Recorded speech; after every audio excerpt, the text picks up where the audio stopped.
नमस्कार, मैं अभिलाषा सैनी, प्रभारी प्राचार्य शासकीय नवीन महाविद्यालय मोक्का निपनिया, जिला बलौदाबाजार में कार्यरत हूँ। मैं आपसे बीए अंतिम के प्रथम प्रश्न पत्र जनजाति समाज का समाजशास्त्र की इकाई 1 जनजाति की अवधारणा, जाति और जनजाति में अंतर पर चर्चा करेंगे। भारत एक विशाल देश है जिसमें अनेक विविधताएं हमें देखने को मिलती हैं।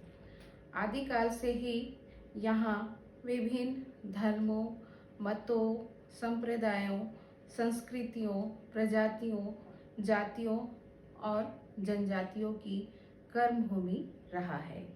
भारत की संपूर्ण जनसंख्या का करीब 8.20 भाग जो है आदिम जातियों या जनजातियों के द्वारा निर्मित है। 1981 की जनगणना के अनुसार भारत में 5.16 करोड़ जनसंख्या जनजातियों की थी, जो बढ़कर 1991 में 6.78 करोड़ तथा 2001 में 8.35 करोड़ तथा 2011 में 8.90 करोड़ हो गई है। आज भी अनेक जनजातियां आदिम स्तर पर ही अपना जीवन व्यतीत कर रही हैं। प्रायः अधिकांश जनजातियां ऐसे भौगोलिक क्षेत्र में निवास करती हैं जहां सभ्यता का प्रकाश नहीं पहुंचा है। वास्तव में जनजाति व्यक्तियों का एक ऐसा समूह है जो एक निश्चित भौगोलिक क्षेत्र में निवास करता है। किसी आदि पूर्वज से वे अपना उद्गम मानते हैं, जिनकी एक सामान्य संस्कृति होती है तथा आधुनिक सभ्यता के प्रभावों से यह सापेक्षिक रूप से वंचित है। जनजाति की अवधारणा। समाजशास्त्रियों तथा समाज मानव वैज्ञानिकों ने समय समय पर जनजातियों को विभिन्न दृष्टियों से संबोधित किया है, जैसे कि श्री रिस्ले, लेके ग्रिग्सन, सोबर्ट, टेलेट्स, मार्टिन, सेल्जविक तथा A.V. थक्कर आदि समाज वैज्ञानिकों ने इन्हें आदिवासी नाम से संबोधित किया है।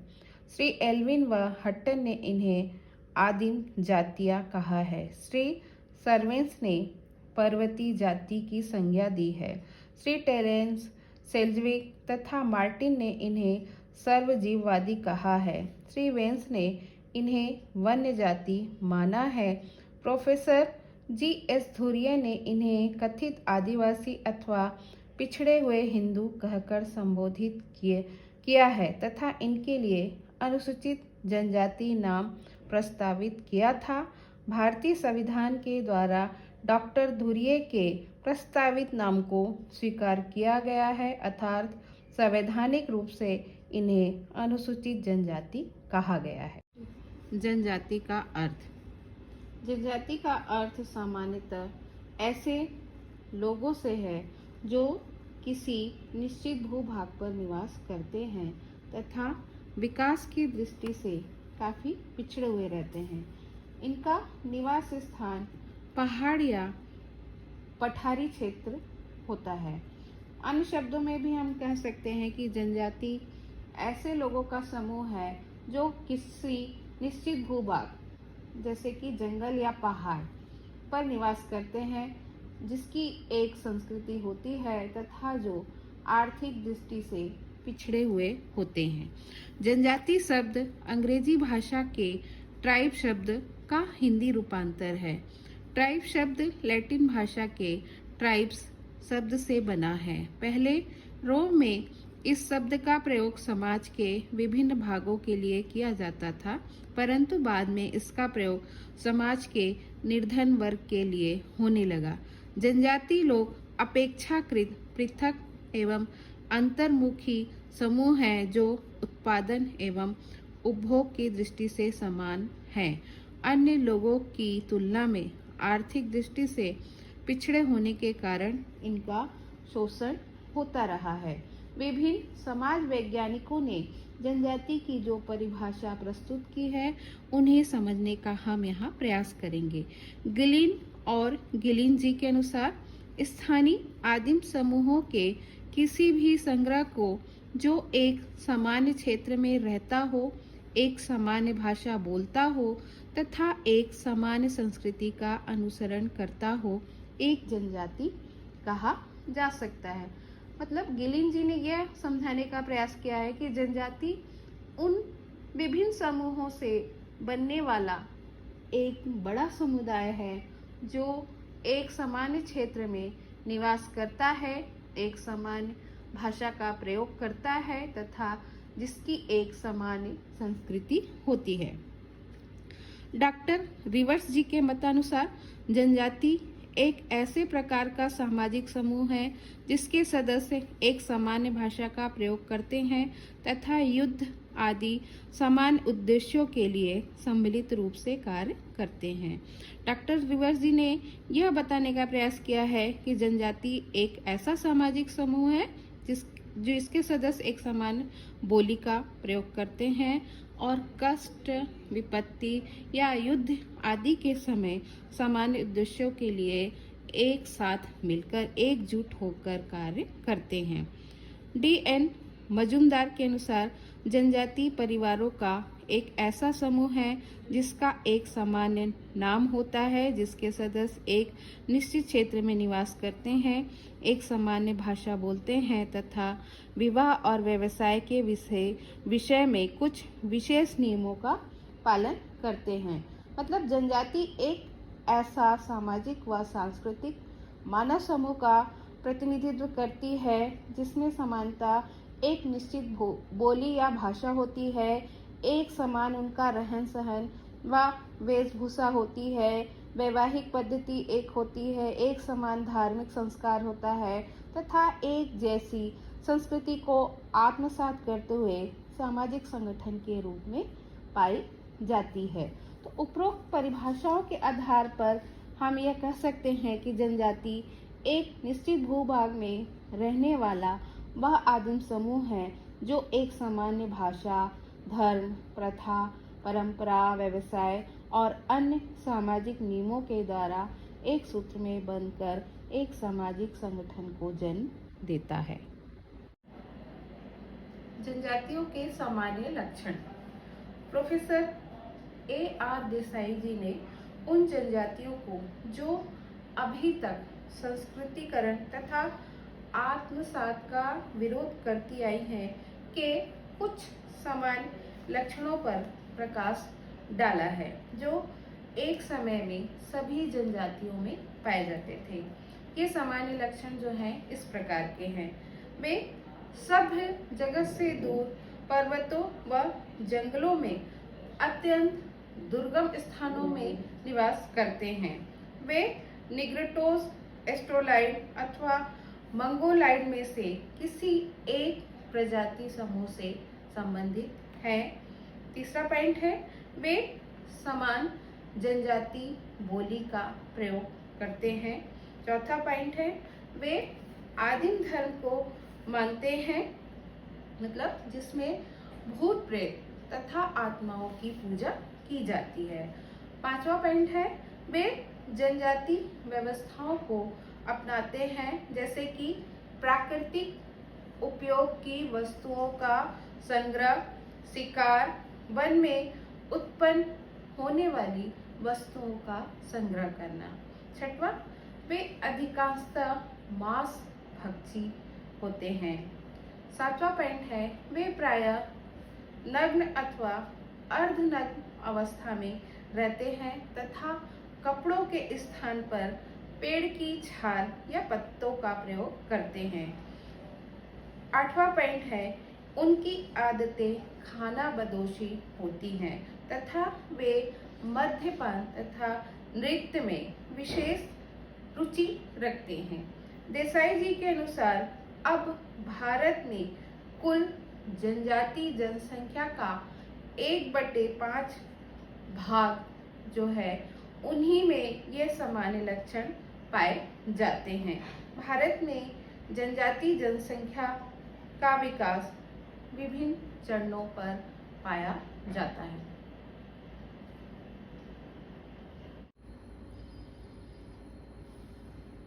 जनजाति की प्रमुख विशेषताएं। जनजाति समाज में वे सभी विशेषताएं पाई जाती हैं जो एक सरल समाज में होती हैं। जनजाति समाज परंपरा एवं रूढ़िवादिता में बंधे होते हैं तथा इनमें धर्म की प्रधानता होती है। ये समाज आकार में छोटे होते हैं और इसमें व्यक्तिगत संबंधों की प्रधानता रहती है। इनमें गतिशीलता का अभाव पाया जाता है। इनमें प्राथमिक समूह की प्रधानता होती है और सामाजिक नियंत्रण के लिए अनौपचारिक साधनों जैसे कि प्रथा, परंपरा, जनरीति, नैतिकता तथा धर्म की प्रधानता होती है। जनजातियों की विशेषताओं को विभिन्न प्रकार से समझा जा सकता है। पहला पॉइंट है निश्चित भूभाग। एक जनजाति का एक निश्चित भूभाग में ही निवास करती है। निश्चित भूभाग में रहने के कारण उनमें सामान्य जीवन की अन्य विशेषताएं विकसित हो जाती हैं। कुछ जनजातीय समूह जो होते हैं वे घुमक्कड़ प्रवृत्ति के होते हैं, किंतु इसका अर्थ यह नहीं होता कि घुमक्कड़ होने के कारण हम उन्हें जनजाति नहीं कहेंगे। वास्तविकता तो यह है कि घुमक्कड़ होने के बाद भी इनका एक निश्चित भौगोलिक क्षेत्र होता है जहाँ वे घूमते रहते हैं। हम देखते हैं कि जनजातियाँ जो होती हैं कि प्रायः एक निश्चित क्षेत्र में निवास करती हैं, जैसे कि कुकी, कुची, गारो, खासी। ये जनजातियाँ जो होती हैं असम, मेघालय में पाई जाती हैं। जैसे कि हमारे यहाँ छत्तीसगढ़ में गोंड, बैगा, कोरकू, हलवा ये मध्य प्रदेश व छत्तीसगढ़ में पाई जाती हैं। हमारे यहाँ की कोरबा जनजाति जो कि सरगुजा, रायगढ़ और बिलासपुर में पाई जाती हैं। तो इस प्रकार से प्रत्येक जनजाति एक निश्चित भूभाग या निश्चित क्षेत्र में निवास करती है। सेकंड पॉइंट है सामान्य बोली या भाषा। सामान्य बोली या भाषा प्रत्येक जनजाति की अपनी होती है। सामान्यतः जिसका उपयोग ये होता है कि पारस्परिक बोलचाल या विचारों का आदान प्रदान करने के लिए ये किया जाता है। इसी भाषा या बोली के माध्यम से नवीन पीढ़ी को हस्तांतरण मौखिक रूप से समाजीकरण के माध्यम से इनमें होता है। मतलब हम ये कह सकते हैं कि इनकी जो भाषा या बोली होती है अलिखित होती है। आधुनिक समय में हम देखते हैं कि सभ्य समाज में संपर्क के आने के फलस्वरूप अपनी भाषा या बोली के साथ साथ जनजातियाँ जो हैं अब अन्य बोलियाँ भी बोलते हुए देखी जाती हैं। जैसे कि बस्तर तथा दक्षिणी रायपुर में पाई जाने वाली हलवा जनजाति के लोग जो हैं मिश्रित बोली बोलते हैं, जिसमें कि छत्तीसगढ़ी, उड़िया और मराठी भाषाओं का सम्मिश्रण हमें देखने को मिलता है। कमार जनजाति जो होती है कमार बोली बोलते हैं। जैसे कि कोरवा जनजाति जो होती है वह सिगली और अथवा कोरबा बोली को बोलते हैं। इस प्रकार से प्रत्येक जनजाति की अपनी भाषा या बोली होती है। थर्ड पॉइंट है विस्तृत आकार। एक जनजाति में कई परिवारों का संकलन होता है। इसमें कई वंश, समूह एवं गोत्र तथा भातृदल होते हैं। यही कारण है कि इसकी सदस्य संख्या अन्य क्षेत्रीय समुदायों से अलग होती है, इसलिए ये विस्तृत आकार में होते हैं। फोर्थ पॉइंट है अंतर्विवाही समूह। एक जनजाति के सदस्य जो होते हैं अपनी ही जनजाति में विवाह करना पसंद करते हैं। यदि कोई दूसरी जनजाति में विवाह करता है तो उसे समाज से निकाल दिया जाता है। मतलब इसके पीछे अंतर्विवाही समूह होने के कारण, इसका पीछे कारण ये है कि सबसे महत्वपूर्ण कारण कि एक ही संस्कृति का प्रतिनिधित्व करने के कारण आपस में सामंजस्य करने में कोई कठिनाई नहीं होती, साथ ही रक्त की शुद्धता बनी रहती है। इसका नेक्स्ट पॉइंट है, 5वां पॉइंट, रक्त संबंधों की प्रधानता।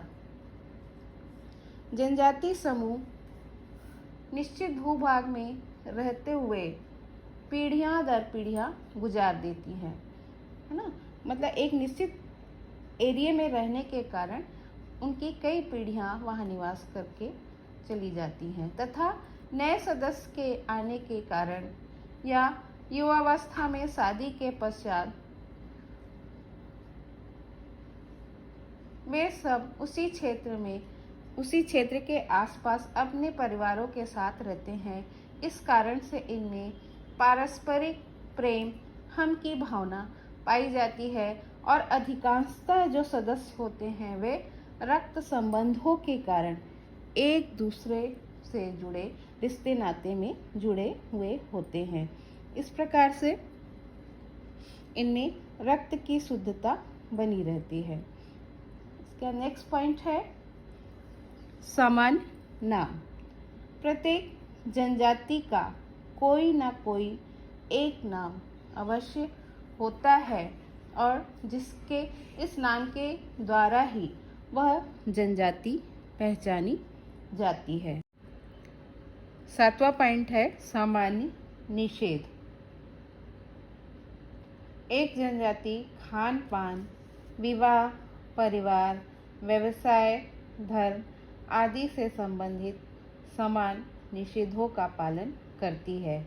जो इन निषेधों का पालन नहीं करते उन्हें जनजाति का मुखिया बिरादरी से निकाल देता है। अर्थात नियम या निषेधों का उल्लंघन करने पर दंड की व्यवस्था प्रत्येक जनजाति समूह में पाई जाती है और अधिकांश जनजाति सदस्यों का जीवन नियमों व निषेधों का पालन करने में ही गुजरता है। उसके बाद 8वां पॉइंट है राजनीतिक संगठन। एक जनजाति का अपना एक राजनीतिक संगठन होता है जिसमें एक वंशानुगत मुखिया होता है जो परंपराओं का पालन करने, नियंत्रण बनाए रखने तथा नियमों का उल्लंघन करने वालों के लिए दंड की व्यवस्था करते हैं। कहीं कहीं मुखिया की सहायता के लिए वयोवृद्ध लोगों का एक परिषद भी बनाई जाती है, परंतु कुछ समाजशास्त्रियों ने राजनीतिक संगठन को जनजाति के लिए आवश्यक नहीं माना है। उसके बाद नेक्स्ट पॉइंट है हम की भावना। चूँकि जनजाति एक निश्चित भूभाग में निवास करती है तो निश्चित भूभाग में निवास करने के कारण एक जनजाति के सदस्यों में सामुदायिक भावना या हम की भावना पाई जाती है। इसी भावना के कारण वे परस्पर सहयोग एवं सहायता प्रदान करते हैं और संकट के समय एकता का प्रदर्शन करते हैं। इसके बाद 10वां पॉइंट है धर्म का महत्व। धर्म। प्रत्येक जनजाति का अपना एक विशिष्ट धर्म होता है।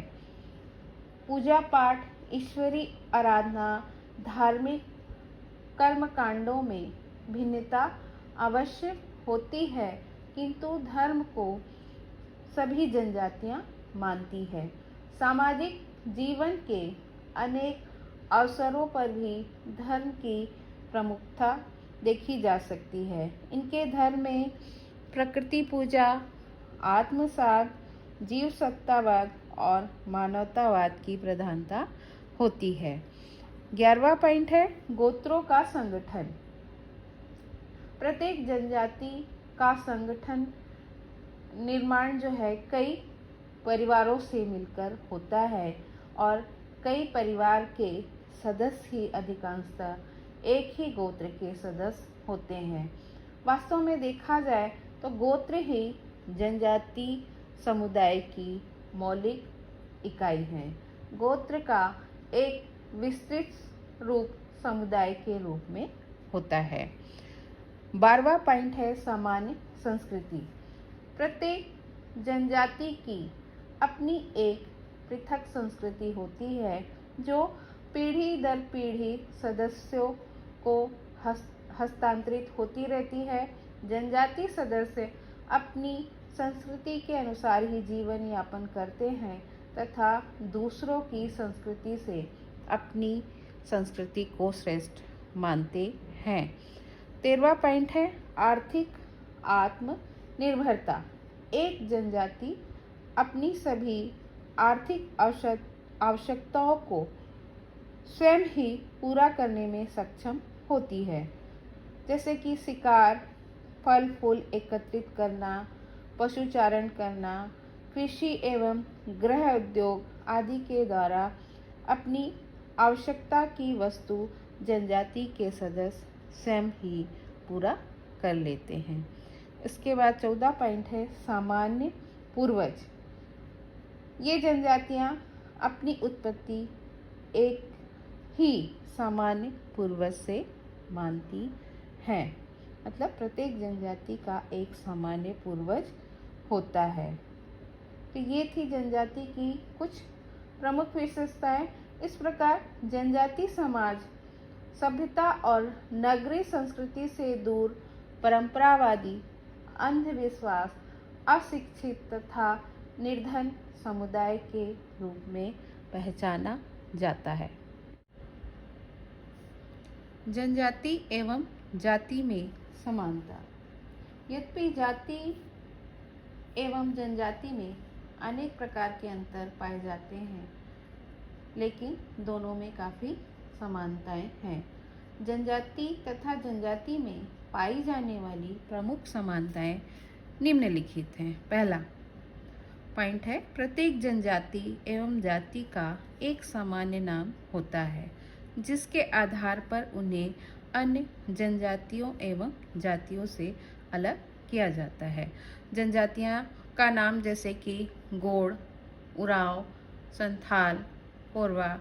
जातियों का नाम जैसे कि ब्राह्मण, क्षत्रिय, वैश्य आदि। दूसरा पॉइंट है सामान्यतः किसी एक विशिष्ट जनजाति तथा जाति के लोग एक ही भाषा एवं उपभाषा को बोलते हैं। जनजाति के संदर्भ में आज भी यह स्पष्ट देखा जा सकता है। सामान्यतः हम देखते हैं कि किसी एक विशिष्ट जनजाति या जाति के लोग एक ही भाषा या उनकी जो उपभाषा है उसको बोलते हैं, और जनजातियों के संदर्भ में आज भी यह बात लागू होती है। विभिन्न क्षेत्रों में रहने वाले लोग जो हैं, एक ही जाति के लोग भिन्न भिन्न भाषाएं बोलने लगे हैं। व्यावसायिक और सामाजिक गतिशीलता के कारण आज यह लक्षण जाति में हमें समाप्त होता दिखाई पड़ता है, लेकिन जनजातियों के संदर्भ में आज भी यह स्पष्ट है। थर्ड पॉइंट है प्रत्येक जनजाति एवं जाति के लोग परंपरागत रूप से एक सामान्य क्षेत्र में निवास करते हैं तथा वे उस क्षेत्र को अपने से संबंधित मानते हैं। मतलब जनजाति की दृष्टि से यदि हम देखें तो यह आज भी ऐसा है। एक ही जाति के जबकि जाति में एक ही जाति के व्यक्ति विभिन्न क्षेत्रों में फैले हुए होते हैं। फोर्थ पॉइंट है प्रत्येक जनजाति एवं जाति अपने सदस्यों को अपने समूह के अंदर ही वैवाहिक संबंधों की अनुमति प्रदान करती है, इसलिए दोनों अंतर्विवाही समूह माने जाते हैं। मतलब जनजाति एवं जाति दोनों में ही यह निषेध होता है वैवाहिक संबंधों के लिए कि आपको अपनी ही जनजाति के अंदर विवाह करना है, इसलिए दोनों अंतर्वैवाहिक समूह होते हैं। फिफ्थ पॉइंट है प्रत्येक जनजाति एवं जाति के अपने विशिष्ट रीति रिवाज, त्योहार एवं प्रथाएं होती हैं और दोनों में ही कुल देवता की पूजा की जाती है। परंपरागत रूप से प्रत्येक जनजाति एवं जाति का अपना एक संगठन होता है। प्रत्येक जनजाति सामान्यतः जाति पंचायत से तथा जाति अपनी बिरादरी पंचायत द्वारा संचालित होती रहती है। आज संवैधानिक दृष्टि से पंचायतों के पुनर्गठन के कारण दोनों में ही इन अनौपचारिक संगठनों का महत्व समाप्त होता जा रहा है। 7वां पॉइंट है, जिस प्रकार से सभी जनजातियों का सामाजिक आर्थिक स्तर एक जैसा नहीं है, ठीक उसी प्रकार सभी जातियों का भी सामाजिक स्तर एक जैसा नहीं है। जनजातियों में जो जनजातियां सामाजिक आर्थिक दृष्टि से पिछड़ी हुई हैं, उन्हें अनुसूचित जनजाति की श्रेणी में रखा जाता है, जबकि जातियों में सामाजिक आर्थिक दृष्टि से पिछड़ी हुई जातियों को अनुसूचित जाति की श्रेणी में रखा जाता है। अनुसूचित जातियों एवं जातियों को अनेक प्रकार की संवैधानिक सुरक्षा तथा आरक्षण की सुविधा प्रदान की गई है, जिससे कि उनका सामाजिक आर्थिक स्तर में सुधार किया जा सके।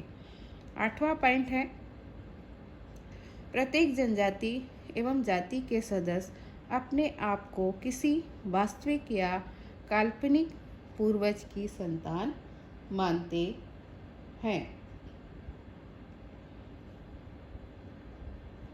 मतलब प्रत्येक जाति या जनजाति अपनी उत्पत्ति जो है किसी काल्पनिक पूर्वज से संबंधित मानते हैं। 9वां पॉइंट है, जनजाति एवं जाति ऐसी सामाजिक श्रेणियां हैं जो भारतीय समाज को अनेक खंडों में विभाजित कर देती है। 10वां पॉइंट है, जनजातियों एवं जातियों में समान रूप से अपना सामाजिक स्तर ऊंचा करने की प्रेरणा पाई जाती है। अनेक जनजातियों एवं निम्न जातियों में संस्कृतिकरण की प्रक्रिया के माध्यम से अपने परंपरागत सामाजिक स्तर को ऊंचा करने में सफलता प्राप्त की है। जनजाति एवं जाति में अंतर।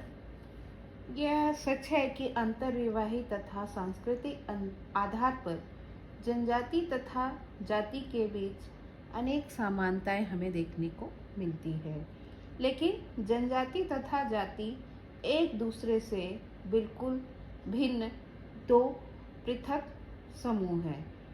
निम्न भिन्नताओं के आधार पर हम यहाँ पर जनजाति एवं जाति में अंतर समझेंगे। पहला पॉइंट है विकास का आधार, जिसमें जनजाति का विकास एक निश्चित भूभाग, भाषा और संस्कृति के आधार पर होता है, जबकि जाति एक मानव निर्मित व्यवस्था है और इसकी सदस्यता मुख्यतः जन्म के आधार पर मिलती है। दूसरा पॉइंट है संस्तरण।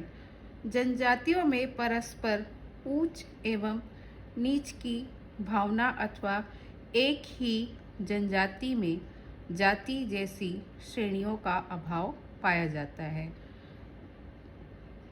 जनजातियों में संस्तरण या ऊंच नीच की भावना का अभाव हमें देखने को मिलता है, जबकि जाति व्यवस्था ऊंच नीच पर आधारित है।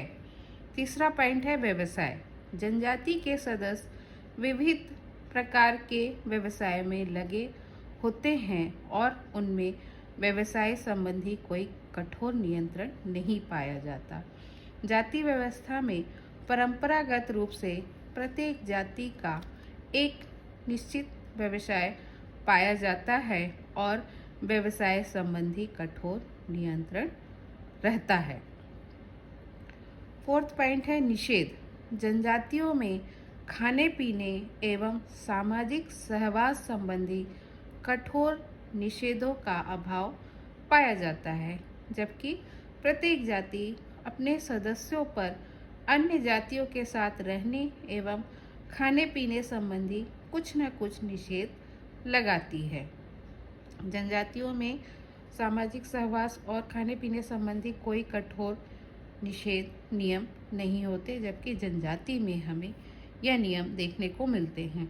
राजनीतिक संगठन जनजातियों का एक प्रारंभिक राजनीतिक संगठन होता है तथा ये जनजाति पंचायत द्वारा संचालित होता है। कुछ जातियों में जाति पंचायतों का उल्लेख मिलता है, परंतु अधिकतर इनका पृथक राजनीतिक संगठन नहीं होता। छठवां पॉइंट है आत्मनिर्भरता।